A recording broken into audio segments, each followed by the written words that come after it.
Hi there. I got a shipment from Knitpicks that I ordered last week. I ordered a couple of hat kits that I thought were cool. The one is the clock tam, and then the other one is the inspired by Home Alone hat with the mooses, and it's red and cream or red and white. And I just got really inspired by it because I figured I had enough knitting needles. You know, hence my previous video.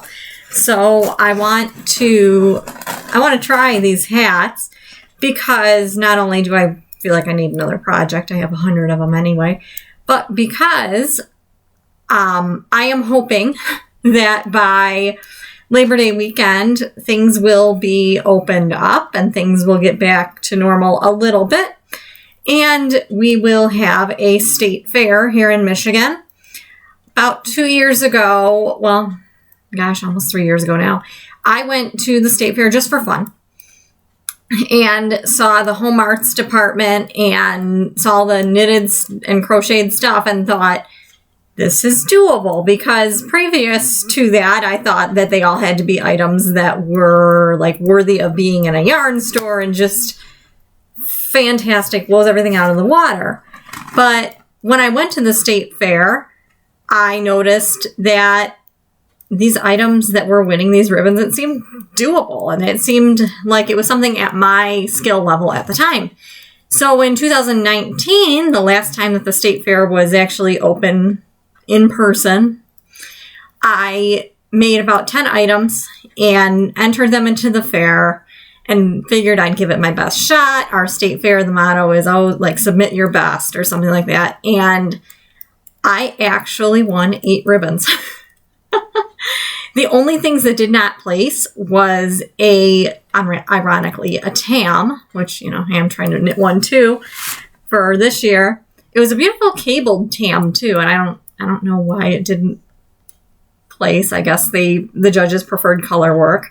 And then I made a crochet blanket, and while I think I'm pretty good at crochet, I'm not someone that makes the gorgeous granny square Afghans, and that's what placed that year. So I'm still debating on if I would submit a crochet blanket this year or spend my time doing something else. But anyway, on to my Knitpicks order. So, looking at my order sheet, I ordered, for the clock tam, it uses Knitpicks palette, and I ordered everything for the kit. I actually ordered 2 of the almond palette. I don't know why. I guess I'll figure out in the pattern. And then a holly berry. Oh, you know why I ordered the almond is to go with the holly berry for the Home Alone hat. That's what I did. And then I like Felici, the fingering weight yarn, which is like sock weight. It's really soft. I like soft sock yarn. For someone who is sensitive to wool, there's the debate of if there's really such thing as a wool allergy. I find it hard to knit with some wool sock yarns because it just digs into my fingers and just irritates them and dries them out. I can wear wool socks, like the Premier yarns, like Serenity Garden, or Serenity Sock is part wool, and I can wear that. No, it isn't like a top-of-the-line yarn store yarn, but it still works for me. Some of my favorites are Bamboo Pop Sock, which that was what I made for the state fair, and that won second place with socks. And that's pretty comfortable, washable, machine dryable. Anyway, I'm getting off topic. On to my Knitpicks order. See, I just opened up the box.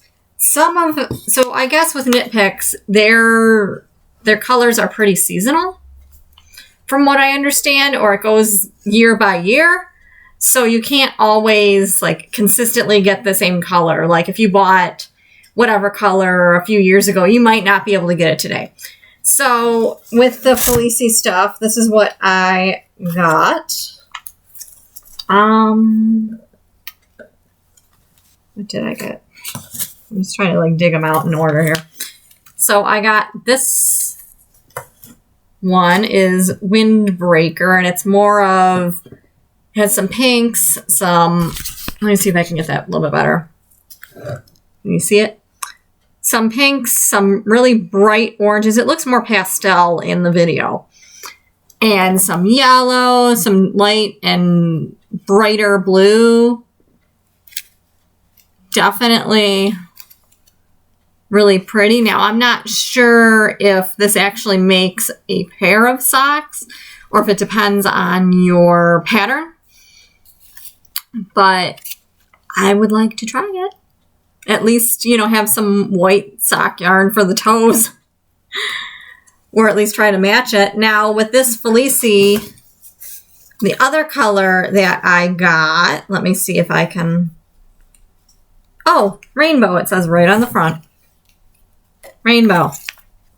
I got 2 of these because I like to do socks 2 at a time. Plus, I wanted to make sure that I actually had enough of these. These were, I think these were on sale when I got them because I had another bigger shipment of Felicie maybe a month or so ago. Just to try it out. Cloudy with a chance of rainbows. I was going to say meatballs, but you know, I'm thinking of the book, right? Cloudy with a chance of rainbows is, I saw a project posted to either Facebook or Instagram a couple of years ago, the last time they offered that color.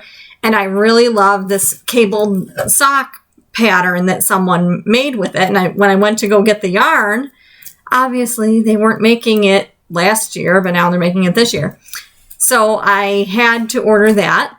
I'll probably do a video on the rest of the Felicie colors that I got.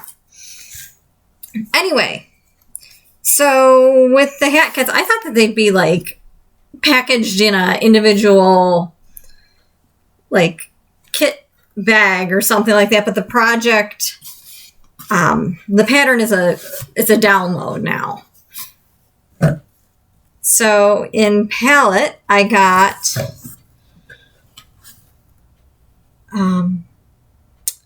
for the clock tam, there's a cabled version and then a color work version. And they actually, for the kit, they give you enough yarn to make both the color work and the cable version.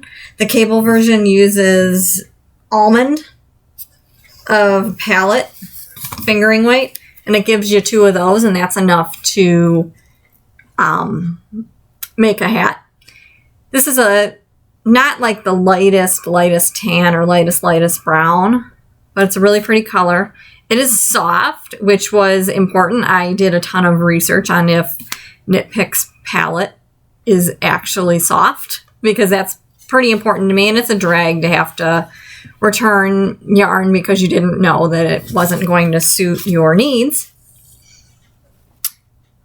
And then for the Home Alone hat, I guess you need 1 red, so I got that. And then 2 more of that tan. I might get sick of the tan. I don't know. This is it is a fingering weight yarn. You use a size US 1 through 3 knitting needle or a B through E crochet hook. It doesn't seem, I mean, can you see that? I mean, it seems rather thin, but I don't think it's like, it isn't lace weight. Obviously, it's fingering weight. Okay. And I think that's a nice, rich, deep red, not your fire engine red. It's called Holly Berry. It's real pretty. And then for the clock tam with the color work version, which I hope there's videos on because I'm probably going to get lost. I briefly looked over the pattern and it seems a little bit difficult, but I will give it my Girl Scout effort. In worst case, I will do the cabled version, but I will figure it out. It seems to be from the top down, or one of the hats is from the top down. Okay, I might not know what I'm talking about. But I switched out some of the colors with that clock tam because I didn't always care for some of them. Some of them I thought they were too close in color. Some of them I just Didn't appeal to me. Once again, this is palette. So I got a Kumquat Heather,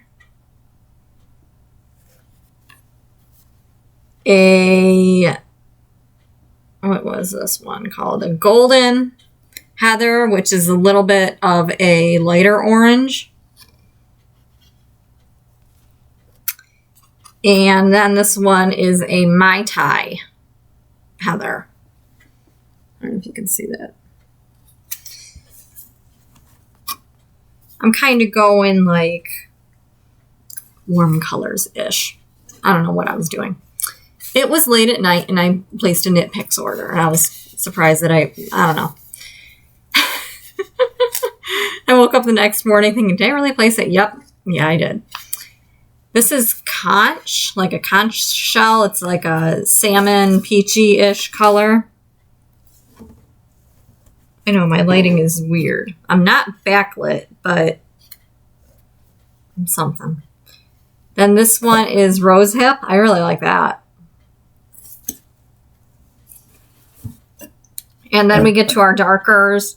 This is like a denim. It's called Abyss Heather. That's real cute. That's real pretty. Reminds me of like jeans. And then this one is Chicory. A little bit of a lighter blue.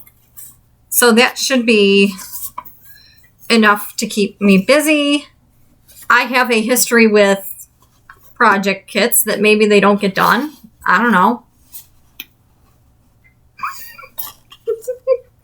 I have last year during when the pandemic really started, I wanted to support local yarn stores that had an online shop, and one was offering the shawl kit that they hadn't offered in like 15 years. It used to be part of a class, and it was a real intricate shawl. I got through part one, and then I messed up the lace part, and it's still kind of sitting in timeout. Part of my goals for this year is to frog the lace part and just start over, because I know that the stockinette part was the right stitch count, and I just kind of got off on that. There was another shawl. It was on the cover of a magazine, and I fell in love with it last year, and I thought, oh my gosh, this is going to be the State Fair shawl, right? And once again, I was watching the Super Bowl, and I messed up my cables on that one. And it does have a lifeline in it, but I didn't like consistently place it. So I have to redo almost an entire section to get back to the cabling part. So when I have the patience to do that, and when I'm not mad at my project anymore, I will do that. As far as my projects and my cast-ons and all of that, I have a ton. I've been working on the night shift shawl. This is the shift cowl. Isn't that nice? It is made with Stonehenge Fiber Mill Crazy. I live in Michigan, and apparently the designer for this pattern also lives in Michigan. I decided to make it a pure Michigan project and support my local yarn store, which is Michigan Fine Yarns in Livonia. And she had a lot of the Stonehenge Fiber Mill Crazy. And I bought a bunch of it. She's very good at, the owner at Michigan Fine Yarns is very good at matching colors, and she just has an eye for it. Apparently I don't, because every time that I, pick out my own, she's like, oh, well, maybe try some different colors. And she's always right, though. I don't know how anything that I would really pick out would turn out, but it's the part of that project is that it isn't meant to be matchy. I guess you could do it you have to have at least 2 colors. I guess you could do it in, 2 of your selected colors. But the thing with Crazy is that you don't know how it's going to knit up, but it always knits up so cool, and it's so unique. Each one you make is going to be different, guaranteed, because there is no such thing as, oh, this colorway of crazy. It's crazy because that's what it is. So I made this one for me, and then I sent one to my aunt. I have enough yarn to make another cowl, but you know how you get tired of patterns, and you know, I cast it on the night shift shawl earlier in the fall. I did, and I used Lion Brand Mandala for that. And I'm not too sure about the colors I selected, but then again, when I started these cowls, I wasn't too sure about the colors either, and they each turned out beautifully. You just kind of have to give it a little bit of time to see if you really, really like it. And it's just how each of the colors, you know, goes and matches up with it. So I think I'll eventually finish that. Tips and tricks about, I know this video has turned into so much more than Knitpicks, my gosh. Something about this cowl or the shawl is that while you might be someone who likes bamboo or wood needles, you do need a sharper, slicker metal needle to do the increases on this, because that's what each of the projects are, is it's an increasing, you know, at the beginning or end of the row. And you need a sharp needle to get in there. I like my Chow Goose for that. I like my Addie lace needles. I did one on my Chow Goose and one on my Addie's. I think the shawl is on my Chow Goose, though. I could be wrong. I think it is. But, you know, I mean, that's one of the recommendations for that. Of course, with the shift cowl, they recommend that if you're sensitive to like rougher wools, obviously it's something that you're going to wear on you. And it isn't like a hat where you're wearing it on top of hair, or I don't know, like a sweater where you're wearing it on top of a shirt. Pick something that's softer. Even though this is a wool, it's also softer. So that's my tips and tricks video, plus my Knitpicks haul and everything else that this video turned into. I will keep you posted on my progress with the hats. I'm going to try to cast those on probably, well, sometime this week when I have some time to watch some Netflix and cast on a hat when I have a little bit of time and patience and a little bit of quiet. They're projects that both the Knitpicks hats are projects that really caught my eye, because years and years and years ago when I first started knitting, maybe about, 10 years ago when I first heard of Knitpicks, I watched this video. I probably Googled or YouTubed how to knit a hat, and this clock tam pulled, is in the results. And I thought, wow, I'd really like to be able to knit that one of these days. And it looks beautiful.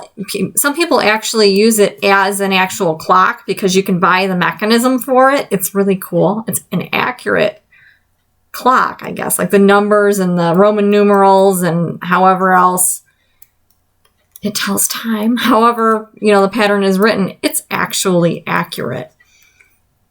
So that'll be cool. I'm not 100% sure if I'm going to make a wearable tam or if I'm going to make it into a clock and put it in the yarn room. I'm thinking I'd like to wear it because this yarn isn't too rough. No, it isn't like the softest, Red Heart with Love or Premier, Uptown, DK, or Worsted. It's wool, but it's also not like your heavy duty, wears like steel yarns, which, some wools can be. But I could see wearing this. Definitely. I don't see donating it as a chemo cap, though. And that's another thing. I know I get so off topic, my gosh. Felicie can be, I think it could be used for a chemo cap as long as, you know, someone isn't like highly allergic or highly sensitive to wool, because it's merino wool, and then it has some nylon in it, so a little bit of stretch, plus it's really, really colorful. I do think that some colors are softer than others, but I don't think that this is too rough to use for a chemo cap. That is another thing. I'm probably going to do a bunch of separate videos on the little topics that I come up with that just pop into my head. In addition to doing stuff for the state fair and wanting to get ribbons and all of that stuff, I do a lot of charity knitting. Two of the main ones I participate in are Project Linus. So that's where all of my crocheted Afghans go, and the fleece blankets with the crocheted edge. When I crochet, most of those blankets, they go to Project Linus. Very rarely do I knit a blanket. Most especially, I think I've given maybe 2 or 3 knitted blankets to Project Linus. But the knitted ones, because they do take longer, those are reserved for gifts and stuff. I'm actually working on a baby gift. The baby was born a couple of months ago. I'm still working on their blanket. Working on it means the project bag is sitting in a closet. No particular reason. I didn't mess it up. I just didn't feel like working on it for a long while. That is made out of, I don't even know the company, but the Hug This baby blanket kit. But what I had heard about those kits is that it makes a really small square blanket, mostly like a little blanket that a toddler would carry around, like a lovey, not enough to actually cover the average sized baby for very long. So what I did was I combined it with some Bernat baby coordinates that I bought at a estate sale or yard sale a while ago that still needs to be used up because I have a lot. And I'm doing like 10 rows of the Hug This and then 8 rows of the baby coordinates. And it looks really, really pretty. I do give it that. I just got bored with the pattern, or you do have to pay attention because it's increases and decreases. So although I have the markers in my project, it's not a mindless TV watching project. Some of the chemo caps, those are kind of mindless, especially the ones that I've memorized. So in a later video, I'll show you the blanket. Definitely. But, what I was going to say about the blanket was that like a couple weeks later, I bought a second kit online because I was just browsing Amazon. Isn't Amazon the best place? And they had the kit with the stuffed animal, because that's what Hug This is, for like $9. So I figured, if I didn't like mixing the yarn with the white baby coordinates, maybe I'd like a second ball of that yarn. I don't know what I was thinking. So now I have that. What I'm going to do with it is yet to be determined, whether I make another blanket or if I crochet one, whatever. I don't know. I haven't decided yet. And that's okay. Anyway, that is my video for today. I went over my anticipated time on this with my rambling. Isn't that easy to do? I think I need to write scripts for these videos so that maybe like I stay on topic and have some organized thoughts. Maybe I do. I don't know. But I do these so spur of the moment, like this package just came. So I don't know. Anyway, happy knitting. And this is Go Blue Knits. Go Blue.